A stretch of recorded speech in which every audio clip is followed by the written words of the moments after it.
கோவை மாநகரில் பெய்த மழையினால் குளிர்ச்சியான சூழ்நிலை நிலவினாலும் வாகன ஓட்டிகள் அவதிக்குள்ளாகியுள்ளனர். கோவை வெயில் தணிந்து தற்போது கோடை மழை துவங்கியுள்ள நிலையில் பல்வேறு மாவட்டங்களில் தொடர்ச்சியாக மழை பெய்து வருகிறது.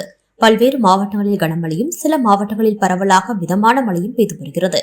கோவையிலும் கடந்த ஒரு வார காலமாக மாநகர மற்றும் புறநகர பகுதிகளில் நாளொன்றுக்கு சுமார் 1 மணி நேரத்திலிருந்து 2 மணி நேரம் வரை மிதமான மழையும் ஒரு சில இடங்களில் தொடர்ந்து சாரல் மழையும் பெய்து வருகிறது.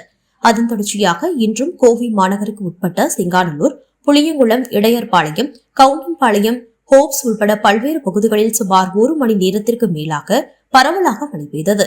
கோடை வெயில் காரணமாக மக்கள் அவதிக்குள்ளான நிலையில் தற்போது பெய்து வரும் கோடை மழை குளிர்ச்சியை ஏற்படுத்தினாலும் ஓரிரு இடங்களில் பெய்த மழை வாகன ஓட்டிகளுக்கு சிரமத்தை ஏற்படுத்தியது.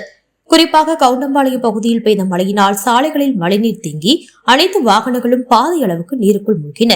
மேலும் அப்பகுதியில் சென்ற வாகன ஓட்டிகளும் கடும் சிரமத்திற்கு உள்ளாகினர்.